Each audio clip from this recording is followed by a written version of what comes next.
Right, hello Wednesday bike clubbers. So what are we talking about today? Well, I've sort of got into this habit a little bit of covering several subjects, picking little bits and pieces, but these are all linked today. And it's something that I've it sort of started in my brain about these cost of servicing, and it was something that came up in a video that Nathan the postman did about the KLE. Now I've been sort of raving about the KLE, haven't I? The 500, what a great bike it seems to be, and it seems to be a slight hitch with the cost of its servicing, which seems a little bit odd. But what it's going to link into, so I'm going to talk about that a little bit. But what it also links into is the bike depreciation. And is there a sort of a sweet spot of buying a bike, which you're not buying out of the showroom, brand new, but you're buying second hand? And is there a key moment when there's a really good time to buy a bike? And I thought we would discuss that because I went off with a friend of mine, Gary, and we nipped over to Superbike Factory and just to have a look around this time. But looking at the price of some of the bikes and how much depreciation there is in certain bikes within the first year, but it's going to link into that. So come on, let's go and have a chat. I'm going to go into the Sussex bench, so let's go and have a look there. Come on.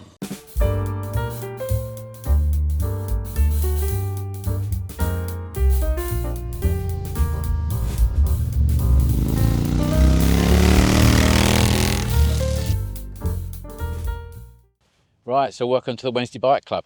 So yeah, today's topic, there's a combination of things really. But what got me thinking about this was I was watching Nathan the postman.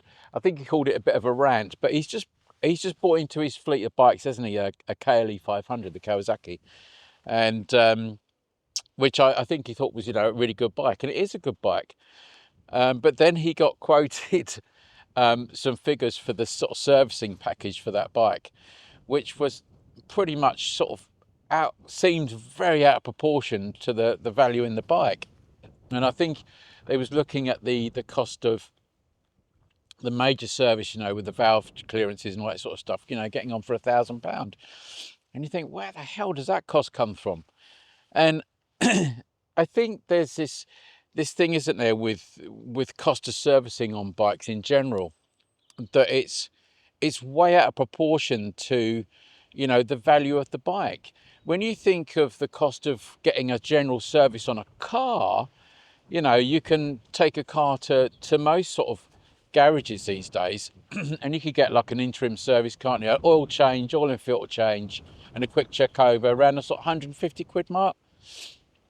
Servicing for a motorbike is that and then some, isn't it? And I think you're starting to feel that you're getting a little bit ripped off with motorbikes. And we have this issue around the major service when you think of the valve checks on motorbikes. And I had the same thing actually, with the Africa Twin that I had, that the valve check on there, which I think was it about 15,000 miles, 15,000 miles, was going to be about 8,500 quid. And I don't even think the VAT had been put on at that point. Now, I do have a bit of a view about valve checks and thinking, my view is, look, if the bike is running fine and there's no issue with it, why would I bother paying that amount of money to have the valve check done? And the reason a lot of people do it is because they want to keep the warranty with their bike and, the manufacturer's warranty. But there is and most manufacturers will say, well, as long as you're doing your servicing in an independent to the schedules and using correct parts and stuff, then warranties are honoured. So, and I think Nathan had said, stop that for a game of soldiers. I'm going to get an independent to do mine.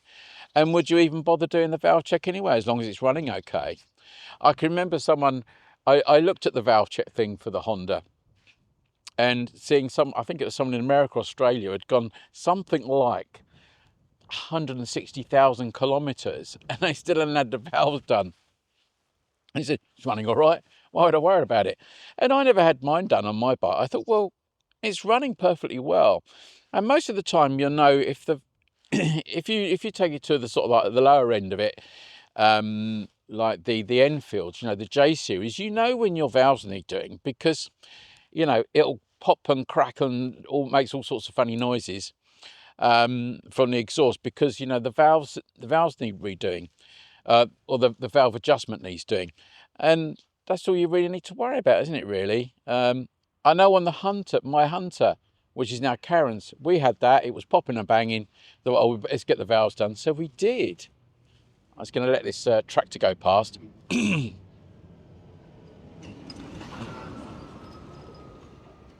is where I get covered in dust, isn't it? So I think that this valve check thing, it's almost like, you know, it's one of those things where you think, well, is it 100% necessary? And if it's not necessary because you know the bike is running fine and it sounds fine, it's not all tickety tappety. On the Gutsi, it's like that. You know, you can hear when the valve's in because you're getting so much ticking from there, and you think, like, you know, it needs quietening up. But if it's running good, why would I worry? The other advantage, and I think this is where the Kawasaki is falling foul, a bit like the Honda did, is that to get to those components to do the valve check, you've got to dismantle so much of the bike, the fairings and all the rest of it. You know, the Honda suffered with that issue of, you know, if you wanted to change the air filters, you had to do a major dismantling of the bike. You know, it wasn't like lifting the seat up and just pulling out the filter and putting a new one in. You know, you had to take all the fairings off, and it was a major job. And you think, why are we manufacturing bikes like that, which don't need that amount of complication, that cost so much to, and that for the dealer to get a mechanic in there to do so much, spend so much time dismantling before they get into actually doing the job. The actual job itself is very quick. It's the actual getting to those components to do the job. And you think you know, when you're manufacturing something like that, you think, well, and it brings me on to another point, but that you should be manufacturing stuff which makes life easy to service, even if it's, you know, we don't want to service that part, we just want to replace it. It should be bolt on, bolt off. You know, these things should be modular, so you just take the part off and stick a new piece on. But we don't do that. We're going again for this bloody built-in obsolescence, which was such a pain. I might have mentioned before in another video about the washing machine, the white appliance guy that was, you know, saying that we're making these machines, these washing machines, that you can't blooming repair. And we're going that way with motor vehicles in general, aren't we? But I think that companies like Kawasaki need to be very careful. You know, it's giving you one hand, taking away with the other. And I know I'm sort of echoing a little bit that what Nathan the postman said, but it's so blooming true. You know, and that's why I think these bikes, you know, they have a sort of built-in ease of maintenance, and I think the Indians are very good at that. And obviously the Moto Guzzi is an Indian, but we always have it on bikes like this where the maintenance is very, very straightforward. You can get to the components very, very easily. It sort of brings me back onto this thing about, you know, building reputations and destroying them. You know, you can ruin a reputation of something in 5 minutes, can't you? And it takes a long time to build that back up again. And companies like Kawasaki have seem to have hit a really, you know, a really sweet thing there with that KLE, and it looks like they might destroy it overnight. You know, the great potential of that bike, with the servicing costs. You know, I don't know whether that's restricted to that particular dealer. I don't think it is. I think you'd probably find that main service costs tend to be sort of set across the manufacturer's board, doesn't they? All their dealers will be charging the same amount. But you think they might want to rethink that. I think Honda had a similar issue with the GB350 when that came out, because the service intervals are quite short, I think, and they weren't sure whether they were going to include that in their sort of regular service package that they do. But they obviously decided that it was a good policy to, you know, maybe cut their losses a little bit in terms of that, and they were doing good service deals with those GB350s. And I think Kawasaki need to do probably something quite similar. But it'd be interesting to see how that plays out. But how this sort of fits in with this depreciation. So I've just been down to the Crawley Superbike factory. I wasn't doing any film or anything. I just went down with a friend Gary, and we just had a look at the bikes, just have a wander around, see what was in, and prices and stuff. And they had there was loads of new stock in there, but there was a GS 1300 in there, the new BMW GS 1300, and it had all the kit on it. It had full solid BMW luggage on there, the GS luggage, and we know how expensive that is. And there was quite a few other extras and things on that bike. Now that bike was a 2024 bike, had 1,000 miles on it, and this thing was brand new. There was no two words about it. You looked at it and the bike was brand new. 1,000 miles, done nothing. You'd almost think it was probably an ex-demonstrator, but I don't think it was. But it was in the white, great colour. You could do what you like with it. Now, with all the luggage and the extras on that bike was probably going to retail new at, I mean, I'm going to say 25 grand. I don't think I could be that far out. How much do you think that bike was? Now, remember what I said about when I did the video for Superbike Factory, there's no admin fee on that now. Now, what you saw on the thing is what you pay. And if you're buying it as a cash buy, you're going to buy it like that. There's probably some manufacturer's warranty still on that bike, 24. So, I don't know, do they do 2-3 years, something like that on those bikes? 1,000 miles. So, that bike was about 16.3. So, you're about 10,000 off list on that bike with all the bits. But you have to factor into that that bike would have had its first service done. So someone's weighed the cost of the first service into that. I think because Gary's had one of them, I think he said it's about 600 miles. So it's had its first service. It's done 1,000 miles. There's nothing to do on the bike. You're saving about £10,000. Now you gotta think that the first person that bought that has taken a huge hit on that bike. However it got into that, I don't know how it got into that dealership. So someone's taken a huge hit. But you got to think: is there a point at which, if you want a new bike, you want a brand new bike, but you think, well, do you know what? I want to save some money here. I want to save that sort of money. Is there a sweet spot in which to do that, where you are effectively getting a new bike, but you're not paying new bike prices? And there is, isn't there? I think I've said this before. There's this thing about if you buy a bike that's got maybe 1,000, 1,500 miles on it, that bike has been running. It's had its first service. You haven't got to worry about that. Might still have some of the warranty left on it. I'll let this tractor go past.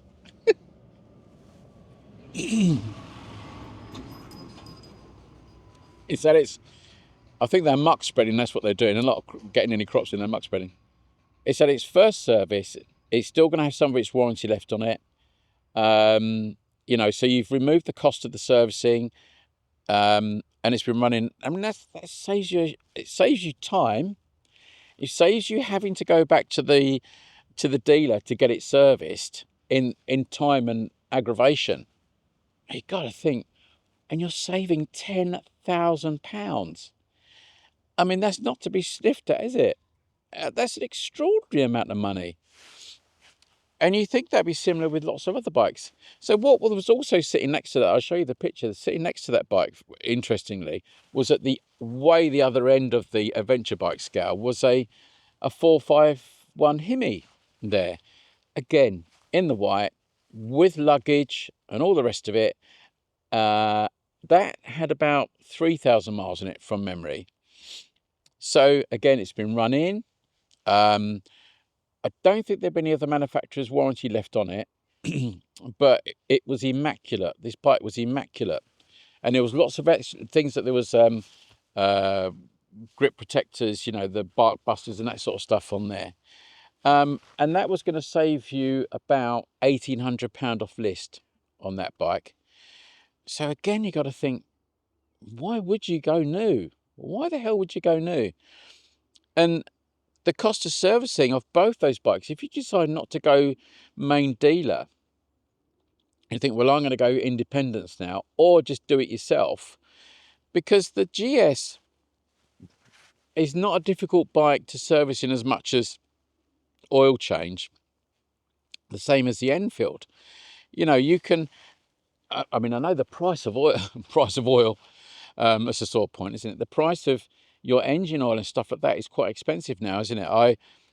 I was looking to buy some oil for the Meteor before that goes, and I was going to do an oil service on that. You're looking at about 30 quid to do an oil service, and that only takes about 1.7 litres. So it's pretty cheap, pretty expensive. But, you know, you're going to save yourself at least, for the Enfield, an oil service on an Enfield is going to be about 150, isn't it? On the BMW, maybe 200 if you're lucky. So doing that yourself, you're going to save yourself at least £100, 120, £130. So you've got to think that that's, you know, being able to do your own servicing at that point. If you've got no warranty left on the bike, manufacturer's warranty, then you've got to think a 1 or 2 year old bike with very limited mileage on it, as long as the first service has been done, and you do want to check that, because there's it sort of brings me on to think about when you're looking at older vehicles, isn't it? When you might have the valve check that you want to get done and stuff like that, you've got to think bikes and cars in general get sold quite often at the point at which they need major servicing done on it. So are we, I suppose at the end of the day, are we seeing a bit of a watershed moment in motorcycles coming, you know, in terms of servicing costs, you know, which seem to be way out of proportion to cars, and also this thing of, you know, are people going to suddenly realise that this new bike depreciation, because of the servicing costs, that people just, you know, think, wow, I didn't realise that this bike was going to cost me so much just to live with. Should we, are we going to see a drop in new bike sales and an increase in second-hand bike sales because of that? It's very possible, isn't it? I think it brings on to this other point of the Chinese manufacturers, isn't it? The depreciation of Chinese bike prices is colossal, isn't it? Even though they are cheap to buy initially, if you look at the depreciation of, say, a Vosges or something like that compared to an Enfield, when you're starting at similar prices, you know, the depreciation in a Vosges is way and above an Enfield. And that's purely on the basis that dealers don't particularly want them secondhand. They don't want to take on what they perceive as the risk of Chinese bikes, secondhand Chinese bikes, because they would have to put a warranty on that bike, or certainly, you know, within their consumer rights, you know, and if something is wrong with the bike, can they get the parts to fix it? And it becomes a bit of a noose around their neck, doesn't it? Or a weight around their neck, because they can't, they've now got this problem that they just cannot resolve. And eventually they've got to give some money back or whatever it is just to satisfy the customer, and it becomes very difficult. So are we going to see again another shift in the practices of motorcycle manufacturers? Are companies like Kawasaki going to have to rethink that? Because coming back to the Kawasaki, I think they got a real winner on their hands there, but it become a loser very, very quickly overnight, because we now have this thing where, you know, the media, the social media aspect of this sort of world we live in, where, you know, that news gets around quickly, and I think it's completely justified. You know, it might bring unwanted attention to Nathan. He might think, oh God, what have I done here? But I think it's absolutely genuine, and I you know, we trust YouTubers like Nathan because they're very honest in what they do, and I think it's absolutely justified, and I don't think manufacturers can argue the point. You know, they need to justify. So, well, why does your bike cost that much to service? It's a 500cc twin. What the hell are you playing at? And I think they need to answer that criticism head on and sort of, you know, how can they justify it? They can't really, can they? They can't. So, but what it does, it gives more work to independents. There's no wrong with that. We're happy to see the independents do that. The legislation around, you know, independents being allowed to service bikes and retain your warranty, you know, is well founded. It's been there for a long time. But yeah, it's an odd one, isn't it? Really, and I think they need to nip that in the bud, Kawasaki, very quickly, because that bad, as we know, bad news travels fast. And I know that the cost of maintaining garages and all the rest of it is very high, but I don't think they're doing themselves any favour. Maybe it's because they don't want that work. Maybe they just don't want that work. They just want to sell bikes in the sort of Chinese fashion. They want to sell bikes, get them out there, and you scrap them after a few years. You know, they don't want to maintain bikes. They just want to sell the product. And maybe we're going down that route with the white goods. You know, it's such a shame, isn't it? Really, we should be able to renew everything. We should be able to repair and keep things running. That's the way to save the planet, isn't it? But there you are. Well, that's Wednesday Bike Club anyway. Yes. Look at depreciation on new motorcycles and think, actually, I'll get a 2-year-old bike or a 1-year-old bike and I'll save myself quite a few grand, particularly if you're buying a GS. Amazing, that price. Absolutely amazing. But there you are. Right. I hope you enjoyed that. Give us your thoughts on that. Warranty costs and depreciation. And have you had experience of it? Right. Look after yourself. Please ride safe. The good weather's here and it is chilly. It is chilly. But the good weather's here, or seems to be. And I'll see you next time. Look after yourselves.